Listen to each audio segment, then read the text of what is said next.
All right, good evening, everybody. Hey, last night's missionary offering was for Brother Eddie Galyean. He's our missionary to the Philippines here. And so we just today got an update from him, and we wanted to share that with you. And you can still donate. You can donate online, or you can send something in. But if you designate it for Brother Galyean or for the Philippines, we'll know that's for Brother Galyean. And so I just wanted to read to you a quick update from him, and then we have a couple of pictures and video at the end. So here's his update. Hello, we are totally locked down, of course. Benjamin Franklin said, those who are willing to sacrifice their freedom for the purpose of safety are not worthy of either. This has got to be the weirdest thing that's happened in a long time. My wife raced to Florida because her mother was sick, and we thought we were going to lose her. Now we have this national lockdown, and I don't know when she'll be able to come back. The good news is that her mother is doing much better, and we could be thankful for all the FaceTime and other technologies to stay in touch, I guess. I have 3 missionary families that were in Luzon to be a part of our missions emphasis months. One family going to Botswana, the other going to Thailand, and a veteran missionary going to Haiti. All of these were stranded here when the lockdown was announced. So we turned some of our classrooms into missionary housing, and we're trying to take care of them. There are about 35 people staying on the church property right now, and we are able to get passes to go to the market and are keeping everybody fed. Thank the Lord for that. Then our city had a case, and they put a lockdown on the city border. My house is in the next town over. I was able to get in and out of the checkpoints because 2 of the police officers go to my church. But then we discussed it with them, and I decided to throw a mattress on the floor in my office, and I'm camped out there for now. My birthday was Monday, and on Sunday I got sick. Of course, my first thought was this stinking virus. Later that night, I was able to see an abscess in my tonsil, which is a problem I battle with and haven't taken the time to get them removed. So I called the doctor, and in the morning was able to get an appointment and some medicine, and I'm feeling much better now. Spent the birthday in bed. Thank you so much for trying to help with the project at the property. I have a lot of manpower and downtime right now, so we took 4 shovels over there and started digging. We've already dug 6 big septic tanks, 5 wall divider posts and footers, and almost half of the drainage system. We work from 6 in the morning till 10, and then from 3 in the afternoon until dark because it is scorching hot over there. It gives us something to do, and we're trying to make good use of the time. I don't have a current video at the moment, but I have taken some videos that I sent to my dad to show him what we're doing at the property. They might give you a little idea of what we're trying to do. I'll send you a couple of pictures of the container houses and basically what we're trying to do. We're going to set them 8 feet off the wall and put dividers in between them, which will create a second room behind the containers for the restrooms, kitchen, and such.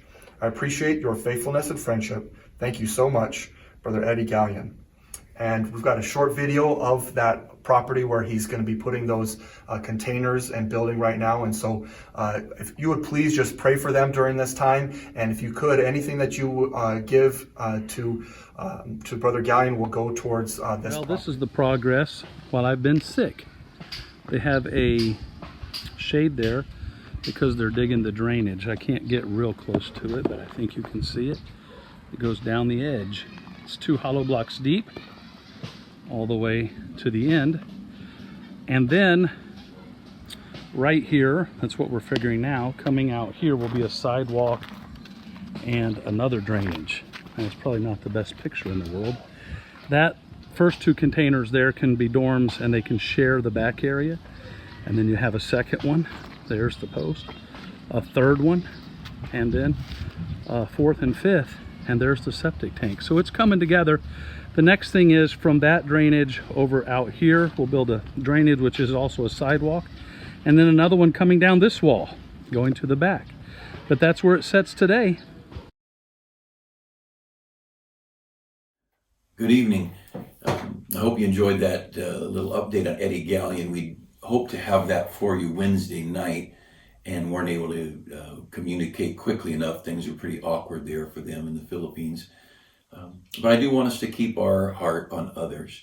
As a people of God, it is our mandate from heaven that we focus our lives on others, that we present our body a living sacrifice. And it's easy when we have troubles to get focused on our problems and to forget there's a world out there that greatly needs help, and often help that we can provide. We may not be able to fix our troubles because our troubles are between us and God, and God's teaching us and training us and developing us. But God can use us to fix the problems that other people have. And that's such an opportunity that we have financially to help these great missionaries, and then prayer, to pray for these people who are facing unique situations around the world. They have literally laid their lives on the altar. And I'm going to mention a missionary here just for a minute, because I know we're already into our time a little bit this evening. But I just wanted to understand, most of these missionaries, couldn't say all of them because I don't know everybody's detailed life, but most of our missionaries, they have no retirement, they have no pension, they're not making payments on a home, so they have a home or equity in a home for when they get older. They're giving their lives to the work of God. And what incredible people they are, and what an honorable thing it is that we get to be a partaker of that great work they're doing. And a lot of the things that you and I cling to very tightly, our missionaries never even touched a finger to. It's all about the work of God and the ministry of the gospel, and they're content to spend their lives doing what they're doing. And I know the Galyeans personally. Most of the missionaries we support I know very well. Some newer ones I don't know as well. But our financial support of these missionaries, these are great people, and our giving to them is the least that we can do. So I hope you'll take time to pray. Remember, on Wednesdays and Sundays, we typically had a missionary every Wednesday and every Sunday to remind us about a missionary and their needs. And so I'm trying to do some of that in my morning moments or the evening post. But just let's pray for the Galyeans. And another one of our missionaries right near Brother Galyean is Mark Palmini. And he's just a little further up the road there above Manila, several hours outside Manila. But maybe in an area like Big Bear going out of LA would be a little bit similar to leaving Manila and going up to where the Galyeans and the Palminis are. And so this evening, I just, with our mind on missions, and then also we've been talking about just the great heritage of people who've served God, who are our examples of ministry. I was just praying about, because I know our time was a little shorter here, about who to mention tonight in just closing this up. And I was thinking about Mary Slessor. Many of you have heard of her. And Mary Slessor was in the mid 1800s born, died in the early 1900s. She was 67 years old when she died. Mary Slessor was a Scottish girl, very fair skin, bright red hair, bright blue eyes, and born in poverty, and but to a very good Christian home. And her parents went to a free Presbyterian church, meaning they weren't a part of a denomination. They still called themselves Presbyterian, but they were gospel preaching people. And they grew up hearing the Bible and hearing about the gospel. And there was, in their community of Christians, the Christians that they hung with, there was a great heart for world missions. And the idea of sending missionaries was right on their mind, the longing to send missionaries, and then the desire to support those missionaries. They had a monthly magazine that their churches, a group of churches, shared. They all put things into this magazine. Maybe it was quarterly. It was a regular magazine they got. And they published what each church gave to foreign missions. And that was kind of a provoking thing. I want my church to look good in the magazine. And but Mary Slessor grew up in a godly home. And she grew up with a heart for God and caring about people. And once she got old enough, she could teach. She moved to a rougher area, a poor area. And she worked with young people in a church and taught some. But her heart was on the mission field.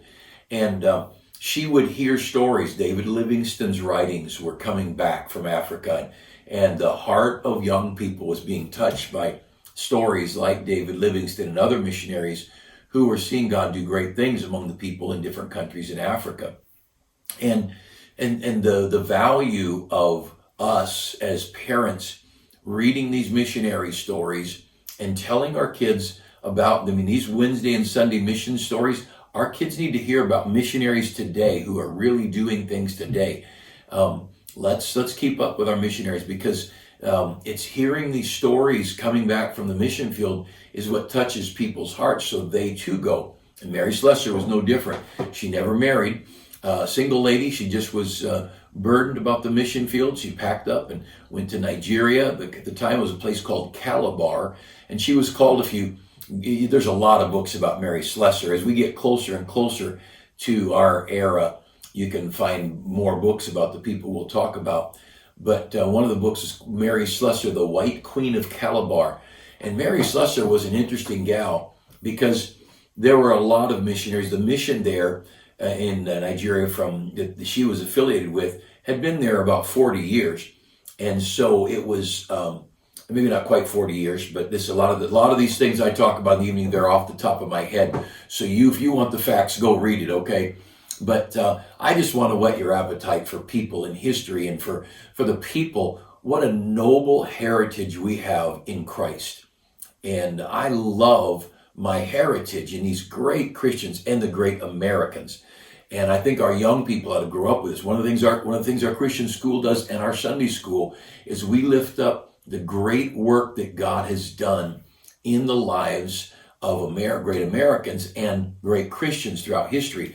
We want our children to have a vision of greatness, and not greatness in money and fame and power, but greatness in surrendering our lives to make a difference and making a difference in someone else's life. Well, Mary Slessor, she packed up, went to Africa, and along the coast where the mission was, most all the missionaries stayed right on the coast. They could have ships coming and going from England very easily. They had English food, they had English clothing, they had some of the conveniences. But Mary Slessor had a real burden for the people in the jungles and in the inland away from the coast. And so little by little, she began to learn their language, and she began to familiarize herself with the cultures and the customs. And of course, we're talking about late 1800s, very hot and very tropical, moist. She abandoned a lot of the styles, and she was a little bit of a nonconformist, we'll say. She cut her long, pretty red hair short because she's out in the jungle, and she abandoned a lot of the big poofy dresses and all the extra, and she dressed in very simple dresses, things she could go into the jungles in. And she began working with people more and more, and it was not uncommon for Mary Slessor to be involved. She got to know native chiefs here, and this tribe, tribes that were fighting, tribes that were killing each other, and she got involved, and she became an arbitrator. And it was unheard of that a woman could step into a situation like she was in, and God just had something special in this girl's heart. And she was able to step in and be an arbitrator between villages and between tribes. And little by little, she began to create more peace among the tribes and to stop, you killed us, like we would have feuds in old America, the tribal feuding, and you killed one of our people, we're going to kill one of your people, and on and on. And she began bringing some peace. One of the things that really bothered her is the custom that when twins were born, the tribal customs was that one of those twins was a child of the earthly parents and one was a child of the devil. And since no one knew which one it was, they would kill the twins, and then they'd banish the mother for having endangered their tribe by bringing this demonic child into their world. Well, that just bothered Mary Slessor no end. And so she began rescuing these twins, and they would take them into the jungle and abandon them, and she'd go rescue those twins. Maybe one would be dead, one would be alive. And eventually she personally, a single lady from Scotland, there in Africa, she adopted 9 of these children as her own. They were her family. And she raised them completely, and she didn't eat the foods from England, and she didn't use the conveniences from England and Scotland, because she had a very poor mother and a sister at home, and any extra income, the missions money that came to her, any money she didn't need, she sent back to her mother to help provide for her family in her absence. And so she lived a simple life, but she adopted these 9 native children, raised them as her own, and little by little she began to negotiate, and she worked with the government, and finally was able to convince these tribes that was not true about twins, and was able to change the laws about killing these twins. And so one thing at a time. And again, she would bring people into the areas where there were churches, and she was not a lady preacher, but she was very certainly an evangelistic minded gal bringing people to Christ and teaching them the Bible and bringing people into where there were churches. And she was very involved out in an area where a lot, the men and the women wouldn't go, but she'd go by herself. And she worked her way, often very, very sick, many times without food and without medical care. And her own children that she'd adopted would nurse her. She'd be out in the jungles being cared for by whatever tribe she was working with. She made such an impact in the early 1900s when she died that there was huge funerals. Government officials were there, and they put up monuments there in Nigeria in memory of Mary Slessor. They put monuments and named streets after her in Scotland. This amazing lady, and all the way up into the just not too long ago, in the last 20, 25 years, another monument was erected celebrating the 100th anniversary of Mary Slessor there in Africa, and they still think of her 100 years later. This lady, she had no money, she had no husband, she had African children she'd adopted as her own, and she gave her life 100% to the work of God and to the ministry of the gospel. Now just think with me for a minute.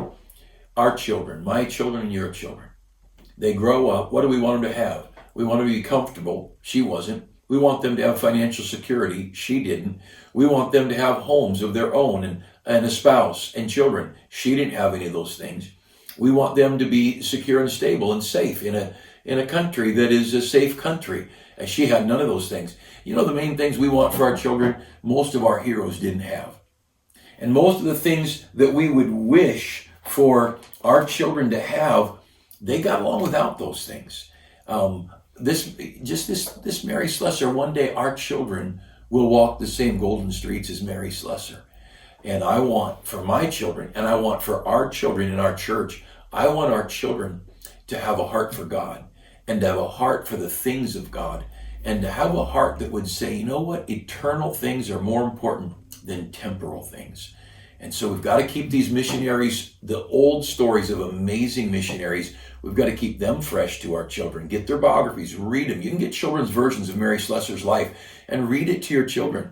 And then we need to keep fresh in our children's minds current missionary stories like Eddie Galyean and others, missionaries from our church and missionaries around the world, that our kids would grow up with a heart to live for others. That is what really matters.